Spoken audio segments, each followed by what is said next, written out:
एक पंक्ति में तो हम ये कहेंगे कि मौरानीपुर को मौरानीपुर बने रहने के लिए कितना मौरानीपुर होना पड़ता है, ये केवल मौरानीपुर जानते हैं।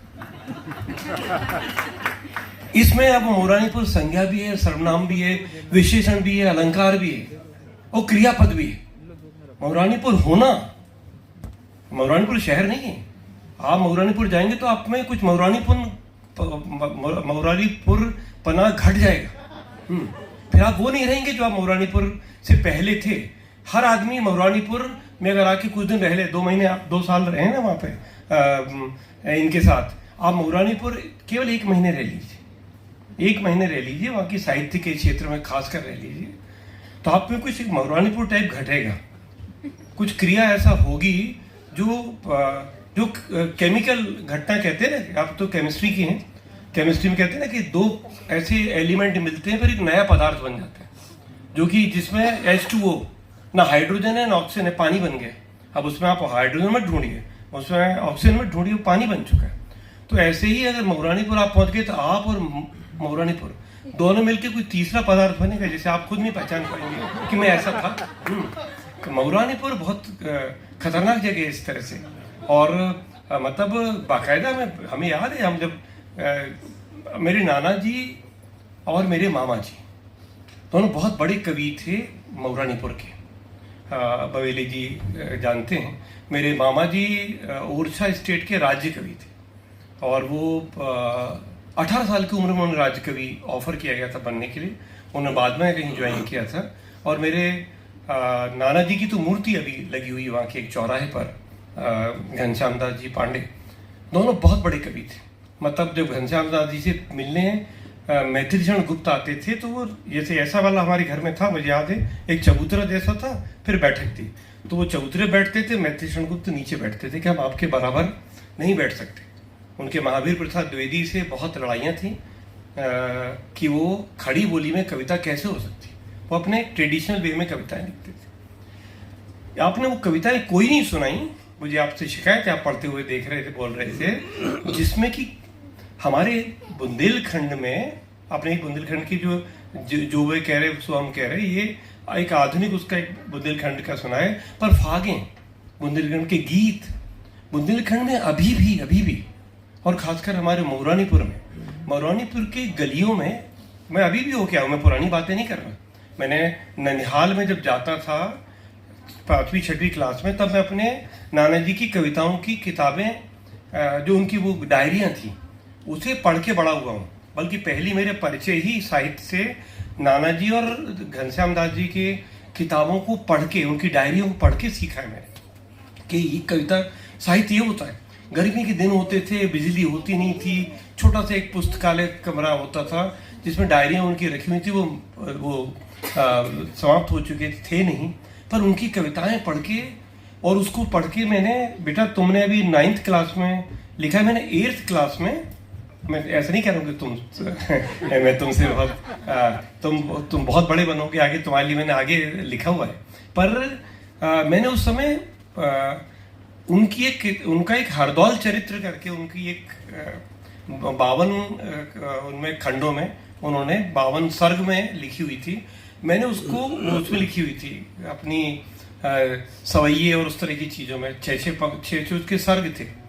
मैंने उसको फिर खड़ी बोली में 8वीं क्लास में, मैंने बाबू, मेरे पास अभी पढ़ा हुआ एक चीज़ें जो बची हुई उस समय की, वो मेरे पास वो डायरी है जिसमें मैंने वो 6वीं 7वीं क्लास की उसमें खड़ी ऐसे लाइन की एक नोटबुक में लिखे हुए थे वो। तो वहाँ से संस्कार मिले हैं। तो जो संस्कार तुमको मिले हैं, हम हमेशा बोलते हैं ये वाली बात, और यहाँ पे कही जा सकती है कि कभी भी, जैसे आज पीयूष जो भी हैं या आप जो होने वाली हैं, उसमें बवेली जी का, ओम प्रकाश बवेली जी का नाम, उनका कितना अंश होगा, ये तुमको कभी अलग से आप सोच भी नहीं पाते। आदमी जो किसी क्षेत्र में बढ़ता है, बड़ा होता है, उसे कभी नहीं भूलना चाहिए कि ये उसका किया हुआ के लिए नहीं है। उसमें कहीं उसके बुजुर्ग हैं, कहीं उसके पुराने साहित्यकार हैं। आज मैं अगर व्यंगकार हूँ तो उसमें बहुत सारा परसाई जी हैं, बहुत सारे शरद जी हैं, बहुत सारे रवीन्द्रनाथ त्यागी हैं, बहुत सारे बहुत कुछ हैं उसमें, प्रेमचंद भी हैं, रेणु भी हैं। आप भाषा का ज्ञान कहाँ से प्राप्त करते हो? आप भाषा यूं ही थोड़ी आ जाती है कि आप अपने अकेले बैठे बैठे कहीं से कविता आप पर तारी होती है। जब ये शब्द कहा गया कविता आप पर तारी होती है, आप कविता को लिखा नहीं जा सकता, बिल्कुल कविता को नहीं, किसी भी चीज को जब तक आपका दिल नहीं बोलता आप क्या लिखेंगे। पर कविता जब तारी होती है वो उसी पर तारी, कविता कहाँ उतरती है? हर एक पे तो नहीं उतर जाती, उसे वो जगह देखनी कहाँ उतरना है, कविता को कहाँ नहीं उतरना, और उसकी तैयारी होना चाहिए। वो तैयारी पूरी बाकायदा सायास होती है, फिर कविता अनायास उतरती है। पर आपको तैयारी पूरी सायास करनी पड़ती है, पढ़ना पड़ता है, कवियों को जानना पड़ता है। आपको केवल कविता लिखने के लिए गद्य आना चाहिए। आपको कविता लिखने के लिए आपको एक विधा नहीं 20 विधाएं जब आएंगी तब आप कविता लिख पाएंगे। आपको तो मैं कहूंगा, पाटीदार साहब बैठे हैं, अगर आपने पेंटिंग नहीं जानी तो आप कविता कैसे लिखेंगे? अगर आप चित्रकला नहीं जानते तो ये सारे जो विधाएं हैं इनकी इतनी आवाजाही है आपस में, इतनी चीजें आपस में गुत्थम गुत्थाएं मिली हुई हैं कि आप अगर एक कला को नहीं जानते, जैसे आपने बहुत अच्छी गाई थी, जो एक गजल गाई थी। आप संगीत आपको कविता के पास ले जाता है और कविता आपको संगीत के पास ले जाती है। एक लय है, कविता की ध्वनि है, वो आपके अगर आजकल जो छंद के विहीन कविता होती है ना, छंदबद्ध नहीं है, तुक नहीं है जिसे हम बोलते हैं उसको कहें, या मीटर नहीं है। मीटर होना या तुक होना या छंद होना, उससे बियॉन्ड, उससे अलग जो छंदहीन कविताएं भी हैं उनके अंदर एक संगीत की एक लय चलती है, एक छंद की लय चलती है। जिसे आप अगर पढ़ेंगे इनकी सारी कविताएं जो कविताओं के तौर पे लिखी जहाँ छंद नहीं है, उनमें एक अद्भुत किस्म की लय है। वो लय जब तक आप तभी पकड़ते हैं, बहुत सारा पढ़ते हैं। आपने भी गांधी जी पे किताब लिखी, आप अपने पापा की किताब और 2 साल बाद जब बड़े हो जाएंगे, पापा ने जो आपकी किताब लिखी है अभी गांधी जी पर, हमने उसके पूरी अभी मिली मेरे को, मैंने 7-8 चैप्टर इनिशियल पढ़े हैं, और उससे पहले नेहरू जी वाली जो उन्होंने लिखी थी, वो बहुत डूब के जो गांधी के कथनों में उतरा, और गांधी के प्रति श्रद्धा की बात नहीं करता। श्रद्धा तो के पीछे हमेशा आपके आज की जमाना ऐसा है कि कोई आपके प्रति श्रद्धा दिखा रहा हो तो सतर्क हो जाए। क्या तुम्हारा गेम क्या है? तुम श्रद्धा क्यों कर रहे हो? चक्कर क्या है? हाँ, क्यों ऐसे कर रहे हैं? अरे सर बहुत ये इससे बियॉन्ड, जो आपको कहीं कुछ नहीं, अकेले में अगर गांधी परेशान करने लगे आपको, जब आप बिल्कुल अकेले हैं और गांधी आपको, जब आप गांधी के नजरिए से बहुत सारी चीजों को देखने और समझने लगे, तभी तो ऐसी रचनाएं बनती है जो हम कह रहे वो कह रहे, या जो इनकी आखिरी इसकी जो ये पंक्तियां हैं इसमें जो लिखी हैं, इसके आखिरी के विद्वानों, देखिए ये समय आज की तारीख में कहना बहुत आसान है, पर ये समय वास्तव में बहुत कठिन समय है, बहुत कठिन समय है ये आज का समय जो है। और वो जो बड़े बड़े विद्वान जो विद्वता की घोषणा करते हुए और उसके तमगे बटोरते करते हैं, उन विद्वानों के बीच आप देख सकते हैं कि बड़ी जद्दोजहद है वहां पहुंचने की। दिल्ली वाला कोई पहचान दे, दिल्ली वाला पद्मश्री दे दे, दिल्ली वाला पद्म भूषण पकड़ा दे, दिल्ली में ऐसा हो जाए, दिल्ली में वैसा हो जाए।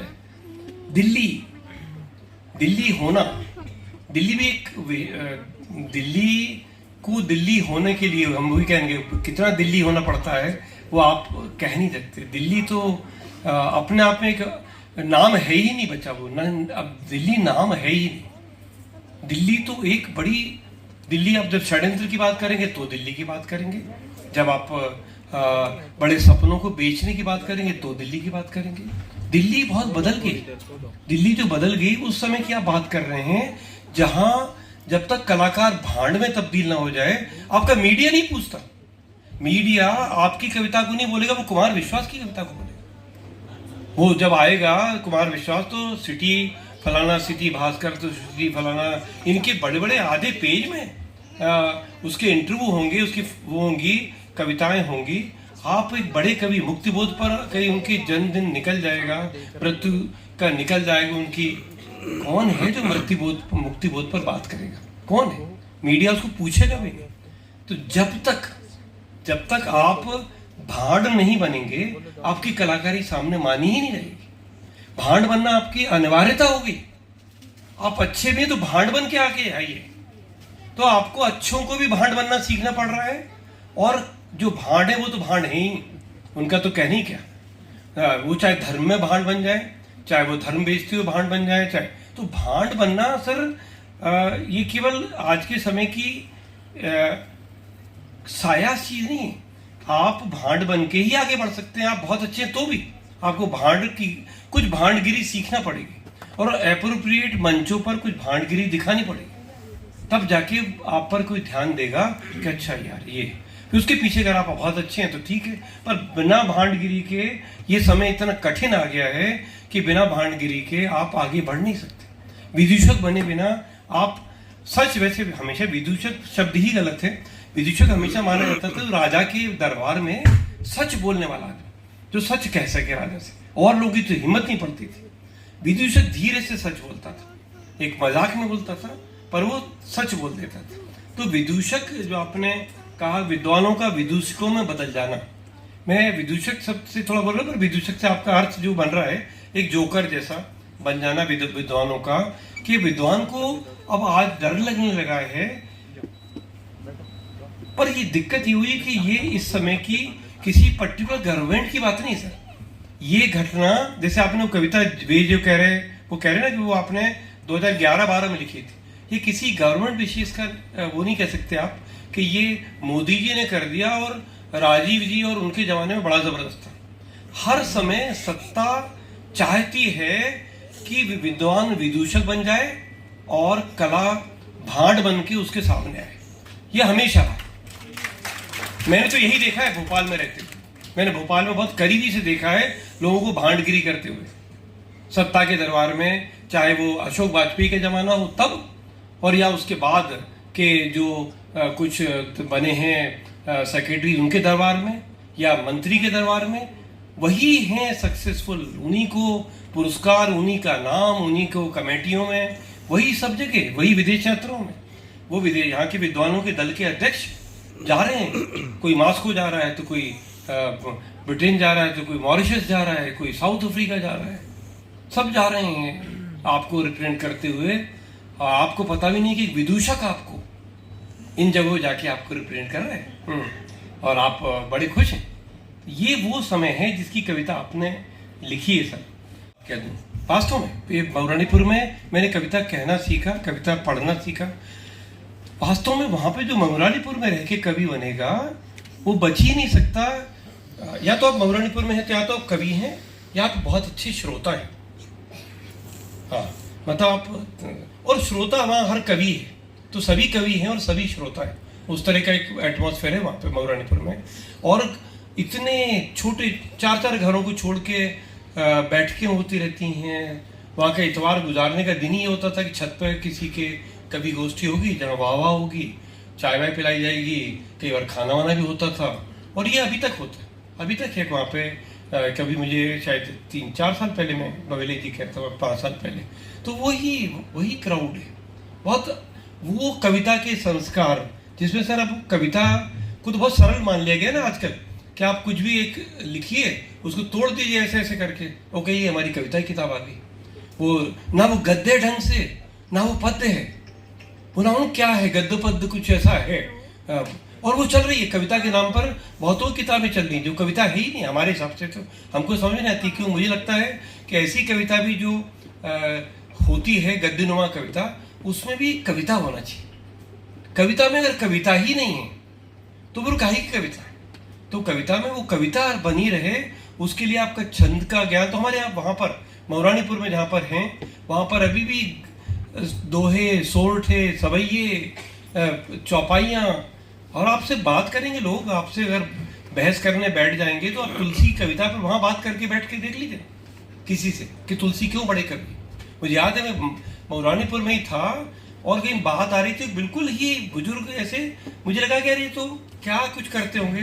वहाँ बैठे हुए थे मामा जी के वहाँ पे, और उन्होंने मुझे बहुत अच्छी बात की जो मैं आज तक लगती है यार क्या बात। उन्होंने कहा कि कहीं बात होने लगी कि यार वो ऐसा करते थे, उधर कविता में कैसा जिसे हम कहते हैं बिंब योजना कहें, या हम किसी से तुलना करें तो हम कहते हैं कि वो फलाने जैसा। तो कहते थे कि आप सोचिए, वो बोले मेरे को, बोले कि देखिए सर, आप समझिए डॉक्टर साहब कि तुलसी जब लिखने बैठे हैं कि रघुवरी छवि के समान रघुवर छवि बनी है, रघुवर की छवि का वो उन्होंने लिख तो दिया पहली लाइन, फिर भटक गए रघुवर भगवान राम की छवि कैसी। तो कोई है दुनिया में ऐसी चीज जिससे भगवान राम की छवि को तुलना कर सके? तो उन्होंने अंततः हार गए।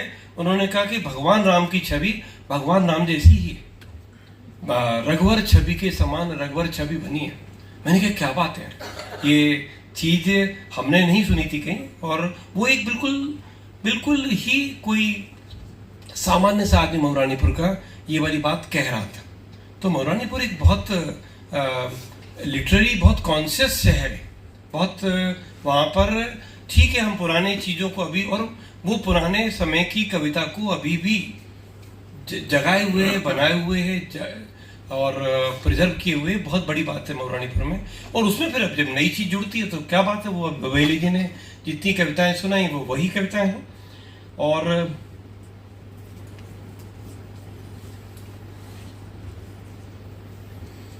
देखिए, मेरा कविता को लेके सर हमेशा ये सोच है, दो चीज़ें बात, या मैं सब हिंदी वाला आदमी नहीं हूँ, मैं अभी बात आप कर ही रहे थे कि हम लोग तो विज्ञान वाले हैं और हम ऐसे करके बच जाते। तो हमारा होमवर्क ठीक नहीं हो ना तो हम कहते हैं हम हिंदी वाले नहीं, हम तो 10th क्लास तक हिंदी पढ़े, हम क्या बताएं। अरे भाई, आप हिंदी लेखक हो तो आप तैयारी करिए ना, ये कौन सी बात है आप कहते हो कि हम तो नहीं जानते। पर जो कहते हैं वियोगी होगा पहला कवि, आ से उपजा होगा।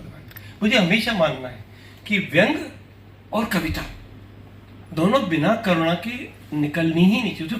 तो आपको कहूँ मैं, जब मैं कहूँ आपसे कि मैं लंगड़ी टांग से भी मुख्य अतिथि बनने आ गया, ये व्यंग है और आप हंस भी देंगे, पर आप इसके पीछे की चीज़ों को और गहराई में जाएंगे तो कुछ बड़ी बात कह रहा हूँ आपको। उसके पीछे की पूरी परंपरा पर दुख हो रहा है मेरे को कि मुख्य अतिथि कैसे कैसे, एक मुख्य अतिथि जिसको हम बनाते हैं, बुलाते हैं, वो कैसे कैसे धंधे में तब्दील हो गया है।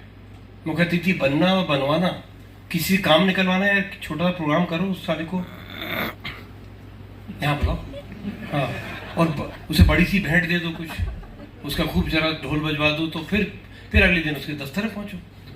किसी आईएएस को, आईएएस तो मुख्य अतिथि बनते ही इसलिए, जिस संस्था को काम होगा वो आईएएस अफसर को बुला लेगा मुख्य अतिथि बनने के लिए, और फिर 3 दिन बाद पहुंच जाएंगे लोग के सब, तेरा हमारा ये काम था। और वो बेचारा परसाई जी की कथा है कि एक आदमी को, वो अफसर को वो आदमी कुछ करने को एक शर्ट दे जाता है और अफसर ले लेता, अच्छी शर्ट है, वो अगले दिन पहने हुए और तभी वो अपना काम कराने आ गया।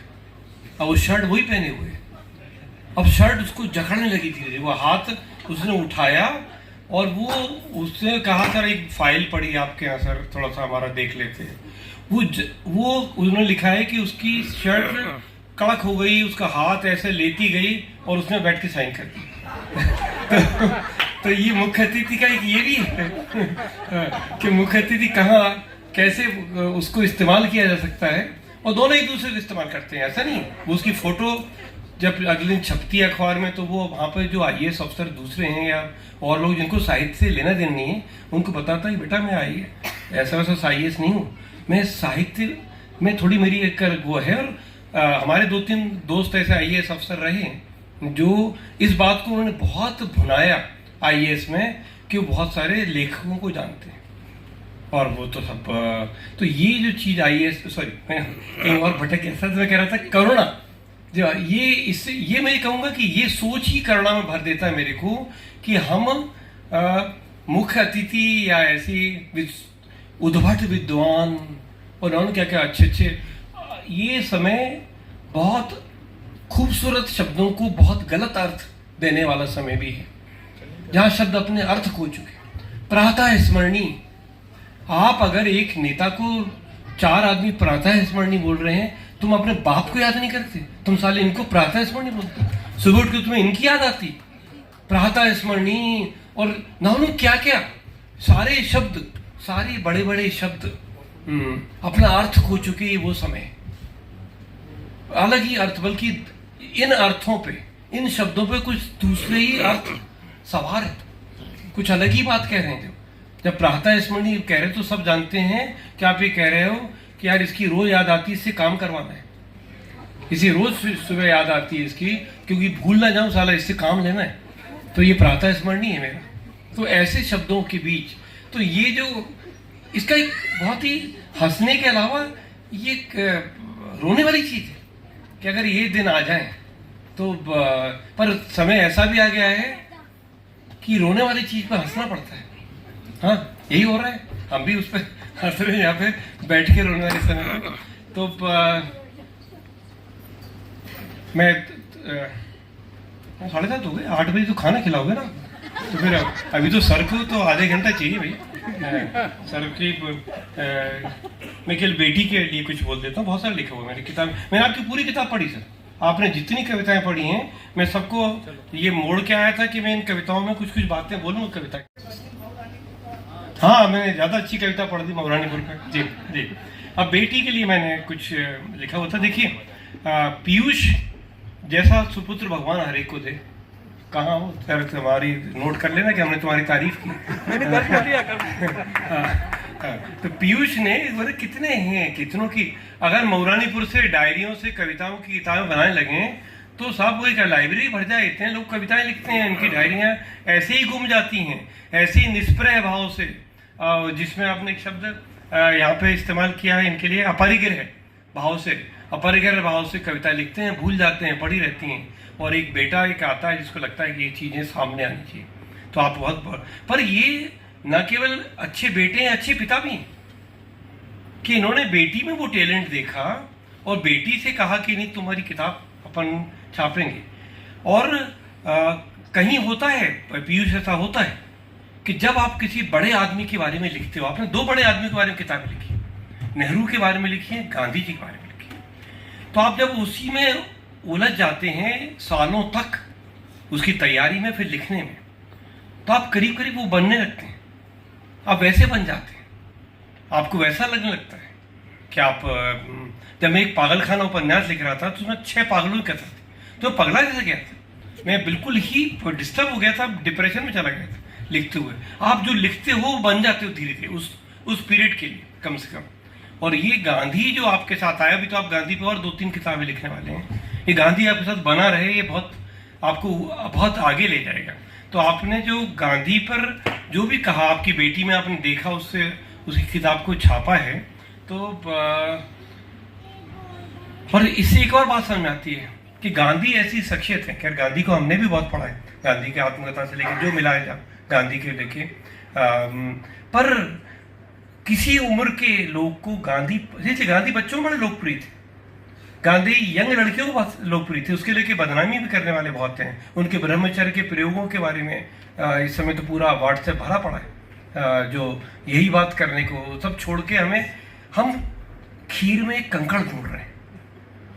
ये तो नहीं कि वो भगवान थे, गांधी जी की अपनी कमजोरियां भी होंगी, गुस्सा होते होंगे, उनके अपनी पत्नी से झगड़े होते थे कई चीज़ों को लेके, पत्नी ट्रेडिशनल पत्नी थी, उन्होंने सीखा, पत्नी बदली है गांधी जी के साथ, पत्नी अपनी ट्रेडिशन उससे बदल के उन्हें समझ में आई, वरना वो तो कहीं, जब उन्होंने अपने इन्हीं के पहले चैप्टर में लिखा हुआ है कि गांधी जी ने एक सबसे पहले आश्रम में एक हरिजन बच्चे को गोद ले लिया, सारे लोग खिलाफ हो गए, इंक्लूडिंग बा खिलाफ हो गई, कस्तूरबा, उन्होंने ये क्या चल रहा है, ये नहीं होगा, ये टच कर रहा है, वो तो अछूत थे उस जमाने में।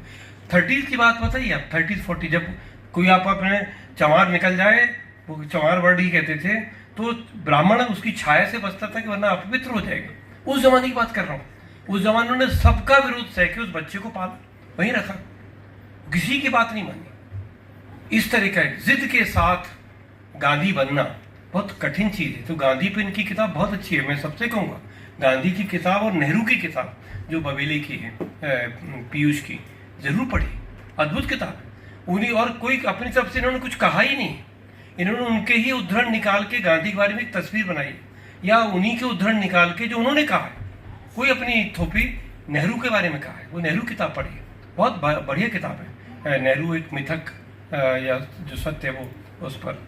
तो बेटा तुम लिखने के संस्कार तुमको मिले हैं, बचपन से हम कहेंगे। आज मैं अगर लेखक हूँ तो मैं अपने घनश्याम दास जी और नरोत्तम दास जी के, पांडे जी के कारण हूँ, जो मेरे को चौथी पांचवी क्लास से मैंने उनकी कविताएं पढ़ना शुरू की और पढ़ता ही गया, फिर मैं लिखता ही गया, लिखना ही चालू हो गया। वो मज़ा आया।